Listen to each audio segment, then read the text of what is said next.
Hello guys, എല്ലാവരും സുഖമായിട്ടിരിക്കുന്നു വിചാരിക്കുന്നു. അപ്പോൾ ഞാൻ എൻ്റെ പേജിലോ എൻ്റെ ചാനലിലോ ഒന്ന് രാഷ്ട്രീയം പറയേണ്ടെന്ന് ഞാൻ എപ്പോഴും വിചാരിക്കും.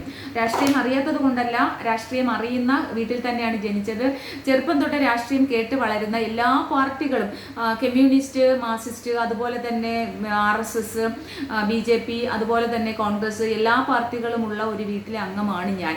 അതുകൊണ്ട് തന്നെ രാഷ്ട്രീയം എല്ലാവരും ഒരുപോലെ, എനിക്ക് എൻ്റെ അച്ഛൻ പറഞ്ഞു തരുമായിരുന്നു, നമ്മളെ വീട്ടിൽ നമുക്ക് പലതരം രാഷ്ട്രീയമുണ്ടെങ്കിൽ എല്ലാവരെയും ഒരേപോലെ ബഹുമാനത്തോട് കാണണം എന്ന് പറഞ്ഞു തരുന്നു. അതുകൊണ്ട് തന്നെ നമുക്ക് പിന്നീട് ഇപ്പോൾ വളർന്നപ്പോൾ, പണ്ട് ഞാനും രാഷ്ട്രീയത്തിലൊക്കെ ചെറിയ സ്കൂളിൽ കോളേജിലൊക്കെ പഠിച്ചപ്പോൾ രാഷ്ട്രീയത്തിൽ ഉണ്ടായിരുന്നു, ഇല്ലെന്ന് പറയേണ്ട കാര്യമില്ല. ഞാനും ഒരു രാഷ്ട്രീയ പ്രവർത്തനമൊക്കെ ചെയ്തിട്ടുണ്ട്. പക്ഷെ പിന്നീട് വലുതായപ്പോൾ വേണ്ട, രാഷ്ട്രീയത്തിൽ അതൊരു വൈരാഗ്യമായി, അങ്ങോട്ടും ഇങ്ങോട്ടും നമ്മൾ എന്തെങ്കിലും പറയേണ്ടി വന്നാൽ അതൊരു വൈരാഗ്യവും അതൊരു വിദ്വേഷവും ഒക്കെ ആയി മാറുമോ എന്നുള്ളത് വെച്ചിട്ട് എല്ലാ രാഷ്ട്രീയത്തിലെയും നല്ല വശങ്ങൾ, പല രാഷ്ട്രീയക്കാരെ, എല്ലാ പാർട്ടികളുള്ള ആൾക്കാരെ എനിക്ക് പേഴ്സണലി ചിലപ്പോൾ ഒരുപാട് ആൾക്കാരൊക്കെ ഇഷ്ടമുണ്ട്. ഇപ്പം BJP-യിലായാലും അതുപോലെ കോൺഗ്രസിലായാലും കമ്മ്യൂണിസ്റ്റിലായാലും ചില ആൾക്കാരെയൊക്കെ നമുക്ക് പേഴ്സണലി ഇഷ്ടമുള്ള ആൾക്കാരുണ്ട്. അപ്പോൾ അതുകൊണ്ട് തന്നെ നമുക്ക് എല്ലാവരെയും അറുത്ത് മുറിച്ചാരണം പറഞ്ഞു. പക്ഷെ എന്നാലും ക്രിറ്റിസിസം ഞാൻ പറയാറുണ്ട്. എൻ്റെ ചാനലിൽ കൂടെയും അല്ലെങ്കിൽ എൻ്റെ പേജിൽ കൂടെയും ഞാൻ പറഞ്ഞിട്ടില്ല എന്ന് മാത്രമേ ഉള്ളൂ. പേഴ്സണലി ഇപ്പം നമ്മുടെ വീട്ടിൽ വരുന്ന ഒരു നേതാക്കന്മാരോട് അല്ലെങ്കിൽ സഹാക്കന്മാരോട് അല്ലെങ്കിൽ ആരോടായാലും നമ്മുടെ അഭിപ്രായങ്ങൾ, നമ്മുടെ നിലപാടുകൾ നമ്മൾ വ്യക്തമായിട്ട് പറയാറുണ്ട്. നിലപാടുകൾ ഇല്ലാത്ത വ്യക്തിയല്ല, ശക്തവും യുക്തവുമായിട്ടുള്ള നിലപാടുള്ള ആൾ തന്നെയാണ് ഞാൻ. അപ്പോൾ ഞാനിവിടെ പറഞ്ഞു വരുന്നതിൻ്റെ കാര്യം എന്ന് പറഞ്ഞു കഴിഞ്ഞാൽ, ഇപ്പം പക്ഷേ എനിക്ക് പറയേണ്ടി വന്നു, രാഷ്ട്രീയമല്ല എന്നാലും BJP-യിൽ എനിക്ക് വർഗീയത ചില സമയത്ത്, അവരിപ്പോൾ വർഗീയത മതേതരത്വമാണെന്ന് പറഞ്ഞാലും അവർ തീവ്ര ഹിന്ദുത്വം പറയും ചില സമയത്തൊക്കെ ചില ആൾക്കാർ. ഇപ്പം നമ്മുടെ ഗോപാലകൃഷ്ണൻ, ഗുരുവായൂർ നിൽക്കുന്ന ഗോപാലകൃഷ്ണൻ തന്നെ ഒരു വല്ലാത്ത ഒരു ഗുരുവായൂർ അമ്പലത്തിൽ, അദ്ദേഹം ഗുരുവായൂർ അമ്പല കമ്മിറ്റിയിൽ മത്സരിക്കാൻ ചെല്ലുന്ന കണക്കാണ്. അസംബ്ലി നിയോജക മണ്ഡലത്തിലേക്ക് മത്സരിക്കുകയാണ്. ഒരു നാട്ടിൽ എല്ലാ ജാതി മത വിഭാഗങ്ങളും ഉണ്ടാവും. ആ വിഭാഗങ്ങൾ ഉണ്ടായിട്ട് അദ്ദേഹം പറയുന്നത് ഗുരുവായൂർ അമ്പലത്തിന്റെ കാര്യങ്ങൾ, ഇവിടെ ഒരു ഹിന്ദുവിനെ തിരഞ്ഞെടുത്തിട്ടുണ്ട്. എന്താണ് ഹിന്ദു, മുസ്ലിം, ക്രിസ്ത്യൻ അങ്ങനെയൊന്നുമില്ല. നമ്മുടെ രാജ്യം ഒരു മതേതര രാജ്യമാണ്. ഇതും വീണ്ടും വീണ്ടും ഇങ്ങനെയുള്ള കാര്യങ്ങൾ ആവർത്തിക്കുമ്പോഴാണ് ഇവർ തീവ്ര ഹിന്ദുത്വം പറയുന്നു എന്ന് നമുക്ക് പറയേണ്ടി വരുന്നത്. അല്ലാണ്ട് പേഴ്സണലി അവരോട് യാതൊരു തരത്തിലുള്ള വിഷമവും നമുക്കില്ല. അപ്പോൾ ഇവിടെ BJP-യുടെ പോഷക സംഘടനയാണ് 2020.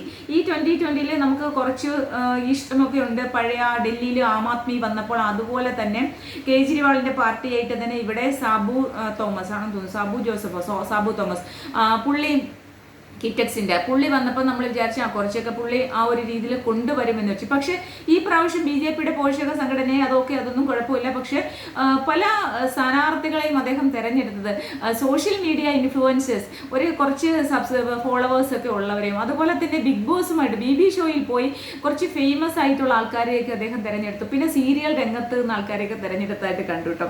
അപ്പോൾ അത് കാണുമ്പോൾ നമുക്ക് സത്യം പറഞ്ഞു കഴിഞ്ഞാൽ രാഷ്ട്രീയം എന്ന് പറഞ്ഞാൽ എന്താണ് എന്ന് ABCD ഒരു ചുക്കും ചുണ്ണാമ്പ് പറയാത്ത കുറേ ആൾക്കാരെ വിളിച്ചുകൊണ്ട് വന്ന് രാഷ്ട്രീയത്തിൽ ഇവരെ ഒരു അസംബ്ലി, ഒരു പഞ്ചായത്തിലെ മെമ്പറായിട്ടല്ല ഇവർ മത്സരിക്കാൻ വേണേ, അല്ലെങ്കിൽ ഇവിടെ ഒരു എൻ്റർടൈൻമെൻറ്റ് ഷോയല്ല നടക്കുന്നത്. ഇവിടെ ഒരു രാഷ്ട്രീയമാണ്. രാഷ്ട്രീയത്തിലെ ജനങ്ങളുടെ, ആ നാട്ടിലെ ഒരു അസംബ്ലി നിയോജക മണ്ഡലം എന്ന് പറഞ്ഞാൽ അവിടുത്തെ ജനങ്ങൾക്കൊപ്പം നിന്ന് അവരുടെ പ്രശ്നങ്ങൾ മനസ്സിലാക്കിക്കൊണ്ട് അവർക്ക് എന്താണ് ആവശ്യം, അവർക്ക് എന്തൊക്കെ നമ്മൾ ചെയ്തു കൊടുക്കണം, അവിടെ നിന്ന് പ്രവർത്തിച്ച് അവരുടെ പ്രശ്നങ്ങൾ എന്തൊക്കെയാണെന്ന് മനസ്സിലാക്കിക്കൊണ്ടുള്ള ഒരാളായിരിക്കണം സ്ഥാനാർത്ഥി.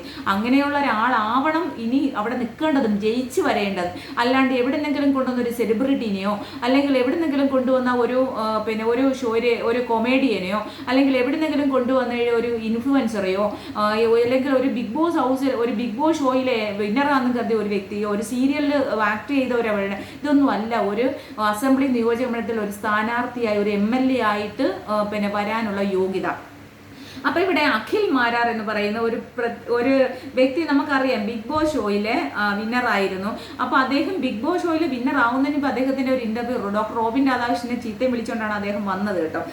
അദ്ദേഹത്തിനെ എല്ലാം ശ്രദ്ധിക്കാൻ തുടങ്ങി. അപ്പോൾ അദ്ദേഹത്തിനോട് ചോദിച്ചു, നിങ്ങൾ ബിഗ് ബോസ് ഹൗസിൽ അല്ലെങ്കിൽ ബിഗ് ബോസ് ഷോയിൽ പങ്കെടുക്കാൻ നിങ്ങൾക്ക് താല്പര്യമുണ്ടെന്ന് ചോദിച്ചപ്പോൾ അതിൽ പങ്കെടുക്കുന്നതിനെക്കാട്ടി നല്ലത് ലുലു മാളിൽ പോയി മുണ്ടുപൊക്കി കാണിക്കുന്നതാണെന്ന് പറഞ്ഞ മഹാനാണ് ഈ മഹാനെ കുറച്ച് റഷ്യൻ വിപ്ലവവും ജർമ്മൻ വിപ്ലവവും അതുപോലെ രണ്ടാം ലോക ഇതൊക്കെയാണ് പുള്ളിക്ക് അറിയാം. പുള്ളി എന്താ പൊളിറ്റിക്സോ ഹിസ്റ്ററി എന്താ ഡിഗ്രി എടുത്ത മനുഷ്യനാണ്. അപ്പോൾ അതുകൊണ്ട് തന്നെ പുള്ളിക്ക് ഈ വിപ്ലവത്തിനെ കുറിച്ചൊക്കെ അറിയാം. പുള്ളി ആരെന്ത് സംസാരിച്ചാലും പുള്ളി ഉടനെ നിനക്ക് ആ വിപ്ലവം അറിയാവുമെന്ന് ചോദിക്കുന്ന ഒരു ഡയലോഗ് ഞാൻ കേട്ടായിരുന്നു. ഞാനത് പണ്ട് എഡിറ്റ് ചെയ്ത് വെച്ചിട്ട് ഞാൻ ഒരു വീഡിയോ ഇട്ടിട്ടുണ്ടായിരുന്നു എൻ്റെ യൂട്യൂബ് ചാനലിൽ. അപ്പോൾ ഈ മഹാൻ ഇടയ്ക്കിടയ്ക്ക് ചോദിക്കും നിനക്ക് അതറിയാമോ, നിനക്ക് ഇതറിയാം, വേറെ ഒരു കാര്യം ചോദിക്കുമ്പോൾ. കാരണം 1% പോലും നിലപാട് നമ്മൾ ഈ ബിഗ് ബോസ് ഹൗസ് എന്ന് നമ്മൾ ഉദ്ദേശിക്കുന്ന നിലപാടുള്ള വ്യക്തികളെ ജയിപ്പിക്കണം. നമുക്ക് സ്വന്തമായിട്ട് നമ്മൾ എന്ത് സ്റ്റാൻഡാണോ എടുക്കുന്നത് ആ സ്റ്റാൻഡിൽ നമ്മൾ മരണം വരെ ഉറച്ചു നിൽക്കണം. നമ്മൾ റിയൽ ആയിട്ട് തന്നെ ഒരു സ്ഥലത്ത് പോയാൽ ജീവിക്കണം. അത് എൻ്റർടൈൻമെൻറ്റ് ഷോ അല്ല, അതൊരു റിയാലിറ്റി ഷോയാണ്. നമ്മളൊരു റിയൽ മനുഷ്യനായിട്ട്, ഒരു ആണായാലും പെണ്ണായാലും നമ്മളൊരു റിയൽ മനുഷ്യനായിട്ട് അവിടെ നിൽക്കുക എന്നുള്ളതാണ് പ്രധാനമായിട്ടും ബിഗ് ബോസ് ഷോയുടെ കാര്യമെന്ന് ഞാൻ വിചാരിക്കുന്നത്. അതിനകത്ത് എതിരഭിപ്രായമുള്ളവർക്ക് പറയാം. അപ്പോൾ അദ്ദേഹത്തിന് ഒരു ബൈറ്റ് ഉണ്ടായിരുന്നു കേട്ടോ. ആ ബൈറ്റ് കേട്ടപ്പോൾ നിങ്ങളെ ഒന്ന് കേൾപ്പിക്കണം, എനിക്ക് അതിനെക്കുറിച്ചിട്ടൊരു ജസ്റ്റ് ഒരു വീഡിയോ ഇടണമെന്ന് എനിക്ക് തോന്നിയതുകൊണ്ടാണ് ഞാനിപ്പോൾ വന്നത്. നിങ്ങളൊന്ന് കേട്ടു നോക്കിട്ടോ, അറിയായിരിക്കും, നിങ്ങൾക്ക് കേട്ടിട്ടുണ്ടാവും. ഒരുപാട് പേർക്ക് എന്നെ അറിയാം, സോഷ്യൽ മീഡിയ വഴിയായാലും ചാനൽ വഴിയായാലും തിരിച്ചറിയാൻ പരിചയപ്പെടുത്തേണ്ട ആവശ്യമില്ല. ഒരുപാട് പേർക്ക് എന്നെ അറിയാം, സോഷ്യൽ മീഡിയ വഴിയായാലും ചാനൽ വഴിയായാലും. അപ്പോൾ ഇന്ന ആളാണ് അഖിൽമാരാർ, ഇനി അയാൾക്ക് ഞാൻ എന്തിനു വോട്ട് കൊടുക്കണം എന്നതാണ് രണ്ടാമത്തെ ചിന്ത. ആ രണ്ടാമത്തെ ചിന്ത അവരിലേക്ക് എത്തിക്കണമെങ്കിൽ 100 ദിവസത്തെ ബിഗ് ബോസ് കണ്ടിട്ടുള്ള ആർക്കും എനിക്ക് വോട്ട് ചെയ്യാൻ തോന്നും. തിരിച്ചറിയാം, 100 ദിവസത്തെ ബിഗ് ബോസ് കണ്ട ആർക്കും എനിക്ക് വോട്ട് ചെയ്യാൻ പറ്റും. പുള്ളി പറഞ്ഞതാണ്. ഹലോ, എന്തോ അഖിൽ മാരാറെ, അഖിൽ കോട്ടാത്തലേ എന്നാണ് തോന്നുന്നു അദ്ദേഹത്തിൻ്റെ യഥാർത്ഥ പേര്. അഖിൽ മാരാർ അദ്ദേഹം സ്ഥിരീകരിച്ച പേരാണ്, കൊല്ലക്കാരനാണ്. അപ്പോൾ അദ്ദേഹത്തിനോട് ഞാൻ പറയുകയാണ്, ഒരു ബിഗ് ബോസ് ഷോയിൽ പോയെന്ന് വിചാരിച്ച് ബിഗ് ബോസ് ഷോ കാണുന്നവരാണോ ഒരു അസംബ്ലി നിയോജക മണ്ഡല ആൾക്കാർ? നമ്മൾ ഈ 2.5-3 കോടി ജനങ്ങളുണ്ട് ഇവിടെ. 2,70,00,000 എന്നോ 1 കോടി 2 കോടി ആൾക്കാരോളം ഇവിടെ വോട്ടേഴ്സ് ഉണ്ട്. അപ്പോൾ ഈ വോട്ടേഴ്സിൻ്റെ ഇടയ്ക്ക് നിങ്ങളെ കണ്ടവർ, ബിഗ് ബോസ് ഷോ കണ്ടവരെല്ലാം എനിക്ക് വോട്ട് ചെയ്യുന്നതിന്. ബിഗ് ബോസ് ഷോ എന്ന് പറയുന്ന ഒരു എൻ്റർടൈൻമെൻറ്റ് ഷോയാണ്. അവിടെ രാഷ്ട്രീയത്തിനല്ല നിങ്ങൾ പോയത്. രാഷ്ട്രീയ സേവനവും എൻ്റർടൈൻമെൻറ്റ് ഷോ, ഒരു റിയാലിറ്റി ഷോയിൽ പങ്കെടുക്കുന്നതും രണ്ടും രണ്ടാണ്. ഇത്രയും ഒരു ചെറിയ ഒരു വകതിരിവ് പോലും നിങ്ങൾക്ക് ഇല്ലാതെ പോയല്ലോ കേട്ടോ. അപ്പം നിങ്ങൾ ഈ പറഞ്ഞ ആൾക്കാരുണ്ടല്ലോ, നിങ്ങൾ പറഞ്ഞ് നിങ്ങളെ അറിയുന്ന എല്ലാ ആൾക്കാരും, അപ്പം അവിടെയുള്ള തൃക്കാക്കരയിലെ ആൾക്കാർ പറയുന്നതും കൂടി നിങ്ങളൊന്ന് കേൾക്കട്ടോ.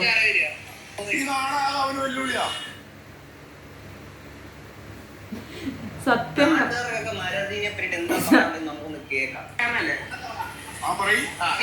മത്സരിക്കുന്നത്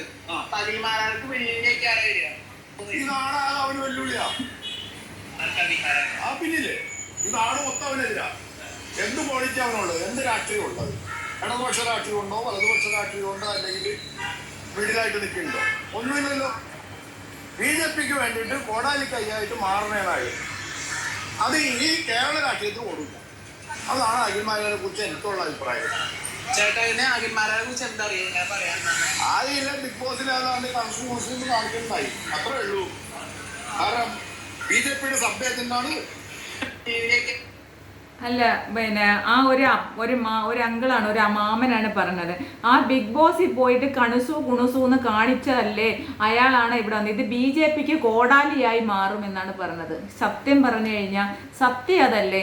ഈ അഖിൽ മാരാറിനെ ഒക്കെ പോലുള്ള ആൾക്കാർ പോയിട്ട് ഈ BJPയുടെ ഘടക കക്ഷികളായിട്ട് പോയിട്ടൊക്കെ മത്സരിക്കുക. അതുപോലെ തന്നെ എന്താ, പിന്നെ കുറേ സീരിയൽ നടികൾ, ഞാൻ ആരെയും പേഴ്സണലായിട്ട് പേരെടുത്ത് പറയുന്നില്ല, സീരിയൽ നടികൾ, ഇങ്ങനെയൊക്കെയുള്ള ആൾക്കാരൊക്കെ ഇതിനകത്തേക്ക് പോയിട്ട് എന്താണ്. നമ്മുടെ ഡോക്ടർ റോബിൻ, എനിക്ക് ഭയങ്കര ഇഷ്ടമുള്ള ഡോക്ടർ റോബിൻ രാധാകൃഷ്ണൻ്റെ സീസണാണ് ഞാൻ കണ്ടിട്ടുള്ള ഫുള്ള് സീസൺ. കാരണം റോബിന് വേണ്ടിയിട്ട് ഒരുപാട് ഈ സീസൺ കണ്ട് ഒരുപാട് കരഞ്ഞിട്ടുള്ള ഒരാളാണ് ഈ ഡോക്ടർ റോബിൻ. BJPയിൽ പോയതൊക്കെ എനിക്ക് സന്തോഷമായിരുന്നു. പക്ഷേ ഈ ഡോക്ടർ റോബിൻ കുണ്ട്രയിൽ ചെന്നിരുന്ന് പറയാണ്, കാരണം കൊല്ലം അഞ്ചാലുമൂട് എനിക്കവിടെ കുറച്ച് പ്രോപ്പർട്ടി എടുപ്പുണ്ട് കേട്ടോ. അപ്പോൾ അഞ്ചാലമൂടാണ് നമ്മുടെ സ്ഥലം. കൊല്ലം അഞ്ചാലമൂട്, തേവള്ളി ആ ഭാഗമൊക്കെ നമ്മുടെ സ്ഥലം. നമ്മൾ കുണ്ട്രയല്ല, കൊല്ലമാണ്, കൊല്ലം കോർപ്പറേഷനാണ് തേവള്ളി. പക്ഷേ അഞ്ചാലമൂട് പണ്ടൊക്കെ കുണ്ട്രയായിരുന്നു. അപ്പോൾ അവിടെ ചെന്നിട്ട് പറയാണ്, ഇനി ഞാൻ ഇവിടെ എല്ലാം പഠിക്കണമെന്ന്. അവിടെ PC വിശ്വനാഥ് 76 കോടിയുടെ കഴിഞ്ഞ പിന്നെ കുണ്ട്ര താലൂക്ക് ആശുപത്രിയൊക്കെ വികസനം നടത്തിയത്. അതേപോലെ ഒരുപാട് വികസനം നടത്തിയിരിക്കുകയാണ് അവിടെ. ഹൈമാക്സ്, പിന്നെ ലൈറ്റുകളും, അങ്ങനെ ഒരുപാട് വികസനം നടത്തിയിരിക്കുകയാണ് അവിടെ. PC ആണ് കഴിഞ്ഞ പ്രാവശ്യം ജയിച്ചത്. മേഴ്സിക്കുട്ടി അമ്മയാണ്, നമ്മുടെ പഴയ മന്ത്രിയായിരുന്ന മേഴ്സിക്കുട്ടി അമ്മയുടെ സ്ഥലമാണ്. യഥാർത്ഥത്തിൽ പറഞ്ഞാൽ മേഴ്സിക്കുട്ടി അമ്മയാണ് നമ്മുടെ അൽഫോൺസ ജോൺ. പണ്ട് കാലത്ത് അൽഫോൺസ ജോൺ കഴിഞ്ഞതിന് ശേഷം പിന്നീട് മേഴ്സിക്കുട്ടി ആ സീറ്റ് ആർക്കും വിട്ടുകൊടുക്കാതെ മേഴ്സിക്കുട്ടി അമ്മയുടെ സീറ്റാണ് കുണ്ട്രയെന്ന് പറഞ്ഞത്. അതിനുശേഷം മേഴ്സിക്കുട്ടി അമ്മയുടെ കയ്യിൽ നിന്ന് PC വന്നിട്ട് PC പിടിച്ചെടുത്ത സീറ്റാണ് കുണ്ട്ര.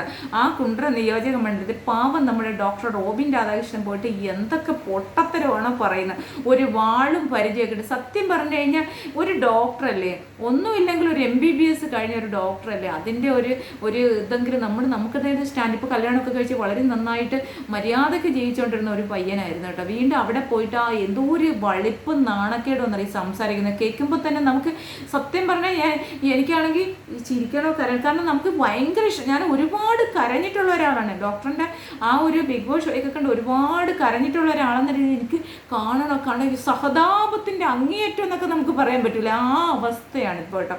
അപ്പം എന്തായാലും ഈ ബി ജെ പി എന്ന് പറയുമ്പോൾ നമുക്ക് ഇഷ്ടമുള്ള പാർട്ടിയൊക്കെ തന്നെ. പക്ഷെ ഈ BJPയിലെ ഈ ആവശ്യമില്ലാത്ത ഘടകകക്ഷികളെ കൊണ്ടുവന്നിട്ട് ഈ ആവശ്യമില്ലാത്ത ആൾക്കാർക്ക്, ഈ ഇൻഫ്ലുവൻസർമാർക്കും അവർക്കും ഇവർക്കും 10 സബ്സ്ക്രൈബേഴ്സ് അല്ലെങ്കിൽ ഫോളോവേഴ്സ് ഉള്ളവർക്ക് അല്ലെങ്കിൽ 50,000 ഫോളോവേഴ്സ് അല്ലെങ്കിൽ 2 ലക്ഷം ഫോളോവേഴ്സ് ഉള്ള ആൾക്കാരെ തപ്പി കൊടുക്കുന്നതിലെ പദം നിങ്ങളുടെ നാട്ടിൽ നിങ്ങളുടെ കൂടെ BJP എന്ന് പറഞ്ഞിട്ട് അല്ലെങ്കിൽ 2020 എന്ന് പറഞ്ഞിട്ട് പ്രവർത്തിച്ച് അങ്ങേയറ്റം താഴേക്കിടയിൽ നിന്ന് പ്രവർത്തിച്ച കുറേ ആൾക്കാരുണ്ട്, പ്രവർത്തകരുണ്ട്.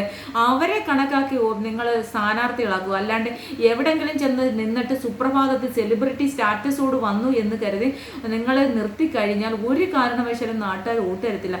അവിടെ ആ നാട്ടുകാർക്ക് പരിചയമുള്ള ആ നാട്ടിൽ നിന്ന് പ്രവർത്തിച്ച BJP ആയാലും മറ്റുള്ള ഏത് പാർട്ടി ആയാലും ആ പാർട്ടിയുടെ കൂടെ നിന്ന് അവർക്ക് വേണ്ടി കൊടി പിടിച്ച് അവർക്ക് വേണ്ടി മുദ്രാവാക്യം വിളിച്ചവരെ നിങ്ങൾ സ്ഥാനാർത്ഥിയാകൂ. അതല്ലേ മാന്യത. ഇതേ കണക്ക് ഉളുപ്പും ചളുപ്പും ഇല്ലാതെ ഇങ്ങനെയുള്ള ആൾക്കാരെ ഒന്ന് സ്ഥാനാർത്ഥിയാക്കാതെ. പിന്നെ അതുപോലെ തന്നെ ഇനി അടുത്തത് പറയാനുള്ളതെന്ന് പറഞ്ഞാൽ ഇതിപ്പോൾ എത്ര നേരമായി 11 മിനിറ്റ് ഒന്നും എൻ്റെ ഇതിനകത്ത് ഓടുമില്ല കേട്ടോ.